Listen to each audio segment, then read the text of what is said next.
साथियों नमस्कार।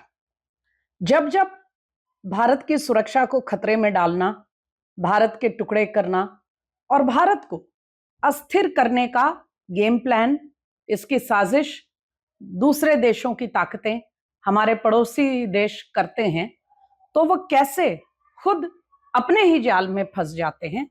आज इसी पर कुछ बातचीत करेंगे और ये अड्डा हम इसलिए कर रहे हैं क्योंकि हमारे दो पड़ोसी देश पाकिस्तान और बांग्लादेश, इन दोनों में क्या कुछ घटा है पिछले 10-12 दिनों में, वो इतना दिलचस्प है कि उसको एक एक एक अलग अलग जो वो पूरा घटनाक्रम है, उसको एक एक अलग अलग घटना, एक एक अलग अलग खबर के रूप में नहीं देख करके उसको एक पर्सपेक्टिव में, एक पूरे एक परिप्रेक्ष्य में उसको देखने और समझने की जरूरत हम सबको है।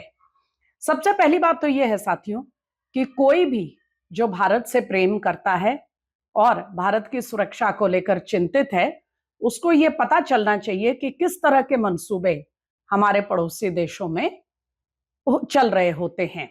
सबसे पहले बात करते हैं पाकिस्तान की। पाकिस्तान में आप जानते हैं कि आसिम मुनीर जो उस समय जनरल थे पाकिस्तान सेना के, और अल्लाह का नाम लेकर और इस्लाम का नाम लेकर उन लोगों ने बहुत ही अत्यंत ही एक भड़काऊ बयान उन्होंने दिया था एक तकरीर में। और उसके बस कुछ ही दिनों के बाद पहलगाम में क्या हुआ आपने देखा। लोगों का मजहब, उनका धर्म पूछ पूछ कर उनको किस बेरहमी से मार दिया गया था। फिर ऑपरेशन सिंदूर हुआ, बुरी तरह उसमें पिटने के बाद भी आसिम मुनीर ने दुनिया भर में ऐसा एक डंका बजाया कि पाकिस्तानी सेना तो नंबर 1 सेना है। और खुद वो हारने के बाद, लोगों को जीतने के बाद तमगा मिलता है, वो हारने के बाद जनरल से फील्ड मार्शल बना दिए गए। अब वहां से उनका जो मोराल है वो और बढ़ गया। उन्हें लगा कि अब वो कुछ भी कर सकते हैं और पाकिस्तान में सरकार जो है वो केवल नाम की है, प्रधानमंत्री जो कुछ है वो आसिम मुनीर का ही चलेगा। अब उसके बाद काफी कुछ हो चुका है साथियों, और उसको लेकर पाकिस्तान के अंदर आसिम मुनीर को किस तरह गालियां पड़ रही हैं, इस पर फिर किसी दिन बात करेंगे।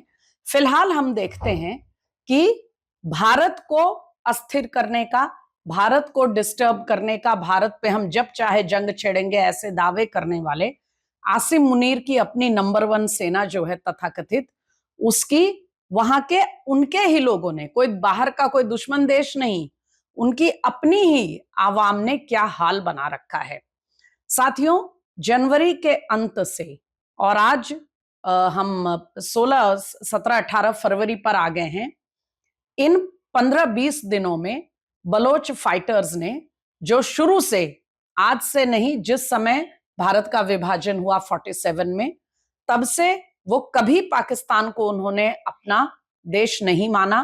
वो शुरू से बलूचिस्तान को पाकिस्तान से एक अलग, एक टेरिटरी, एक मुल्क के रूप में वो देखते रहे। उनकी संस्कृति, उनका जीवन यापन, हर कुछ उनका, कुछ भी पाकिस्तान के जो तथाकथित आज के पाकिस्तानी हुक्मरान हैं उससे कहीं मेल नहीं खाता, और उन्होंने कभी इसको स्वीकार नहीं किया।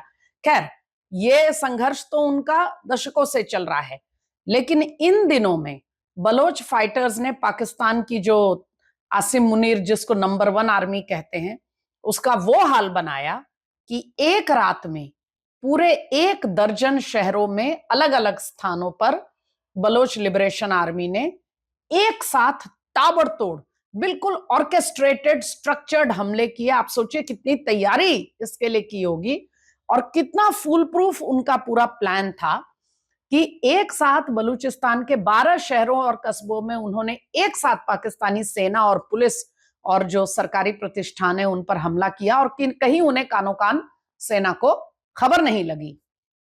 खैर, पाकिस्तानी सेना तो अपने सर पे पैर रखकर भागी।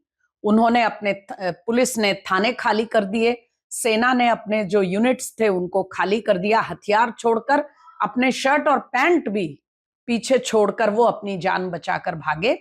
इसके बावजूद खुद पाकिस्तानी सेना मानती है कि उनके 75 जो सैनिक है वो मारे गए, जबकि बीएलए का तो दावा है कि उन्होंने 200 से ज्यादा पाकिस्तानी सैनिकों को मार डाला।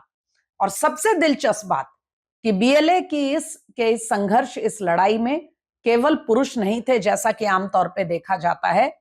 अपने फाइटर भाइयों के साथ कंधे से कंधा मिलाकर बलोच महिलाओं ने भी लड़ाई लड़ी। पाकिस्तानी सेना पर इतने जबरदस्त हमले किए, अगर आप ऑपरेशनल दृष्टि से देखें तो वो इतने इतने कुशल हमले उनके थे।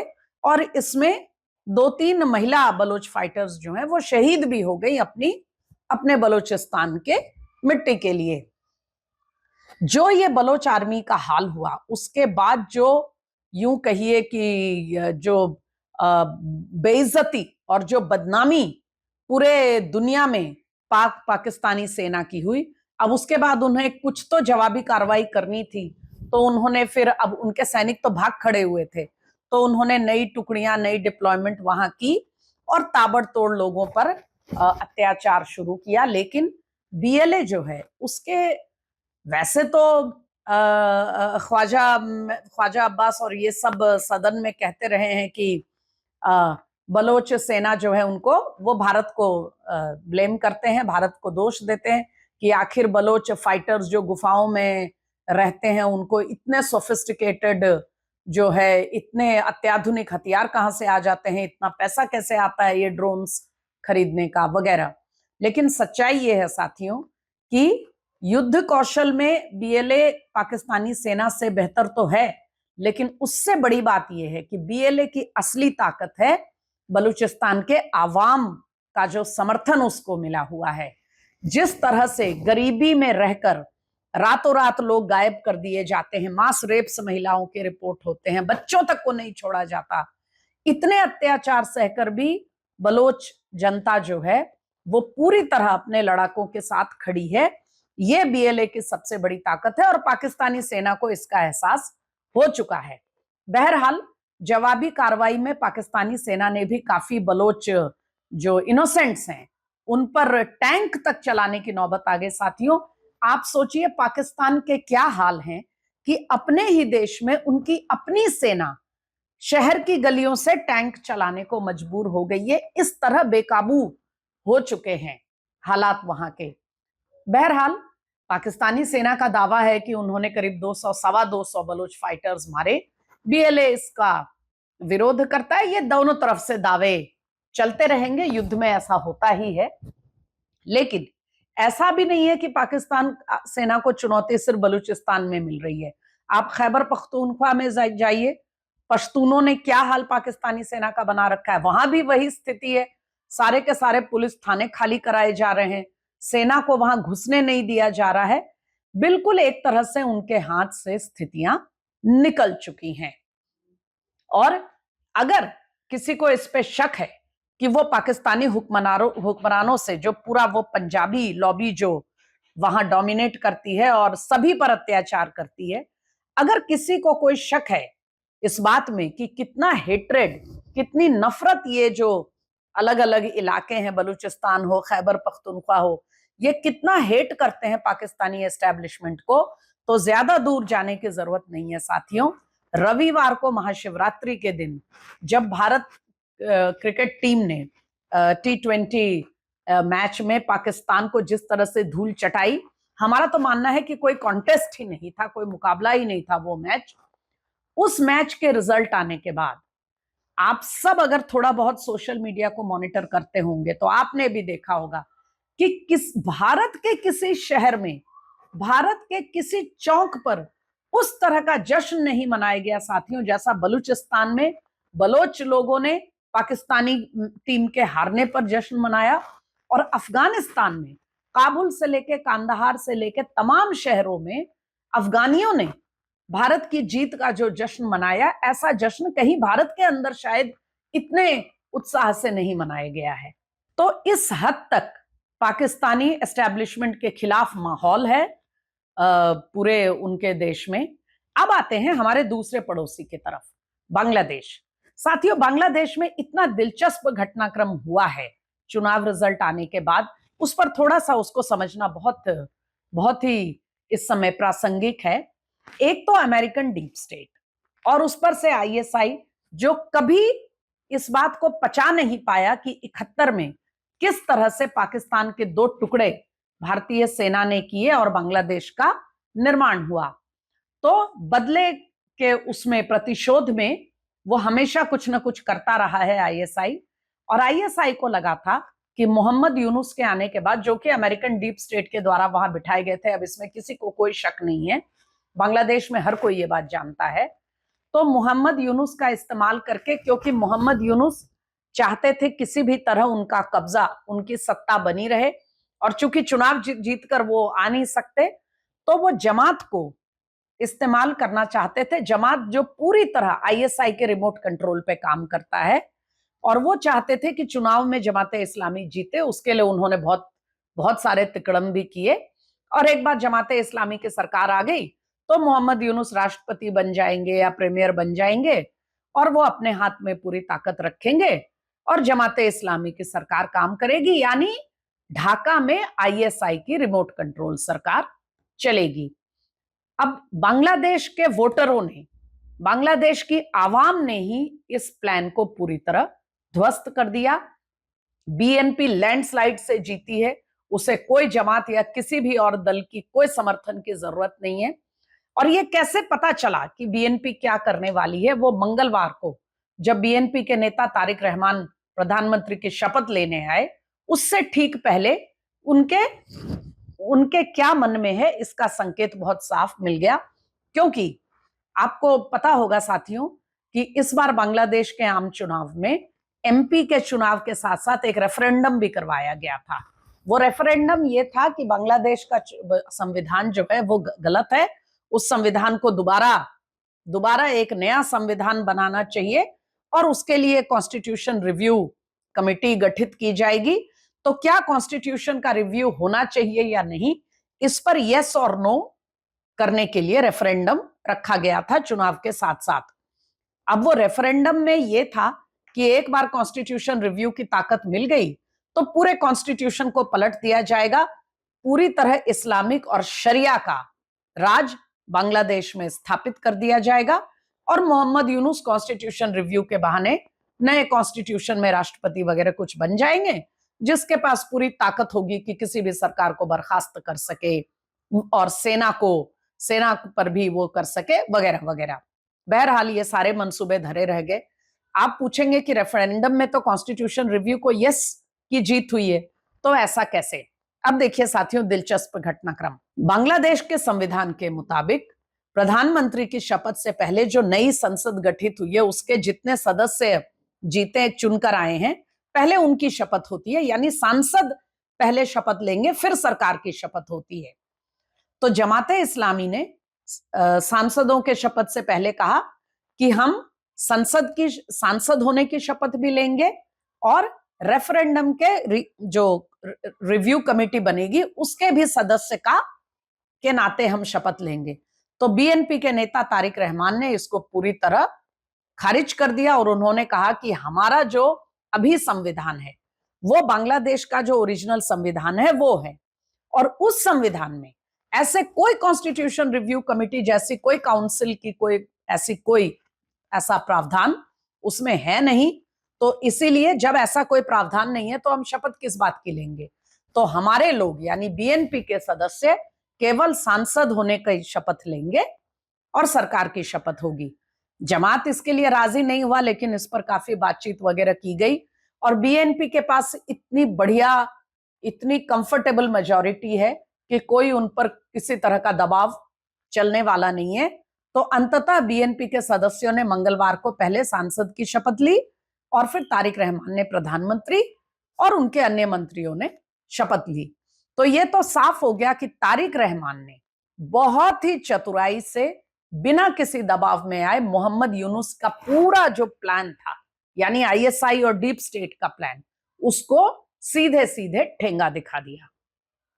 लेकिन आगे देखिए दिलचस्प बात क्या है। तारिक रहमान ने प्रधानमंत्री की शपथ से पहले यह भी स्पष्ट कर दिया कि कोई शरिया वरिया उनके रहते चलने वाला नहीं है, क्योंकि उनसे जब एक सवाल पूछा किसी ने तो उन्होंने जवाब में बताया था कि नृत्य, संगीत, थिएटर, सारी जो कलाएं हैं, ये सब कुछ हमारे बंगाल के जीवन का एक एक अनन्य, एक अभिन्न हिस्सा है। और बंगाल की संस्कृति, नृत्य, संगीत, थिएटर, पेंटिंग, ये सब जो कलाएं हैं, इनके बिना बंगाल का जीवन कल्पना नहीं की जा सकती। और हमारे राज्य में इन सब चीजों पर किसी तरह का कोई रोक नहीं होगा। ये थप्पड़ था जमाते इस्लामी के उन लोगों पर जिन्होंने इन सब चीजों को शरिया के नाम पर हराम कह करके और संगीत, नृत्य, थिएटर वगैरह बंद करवाने की कोशिश की थी।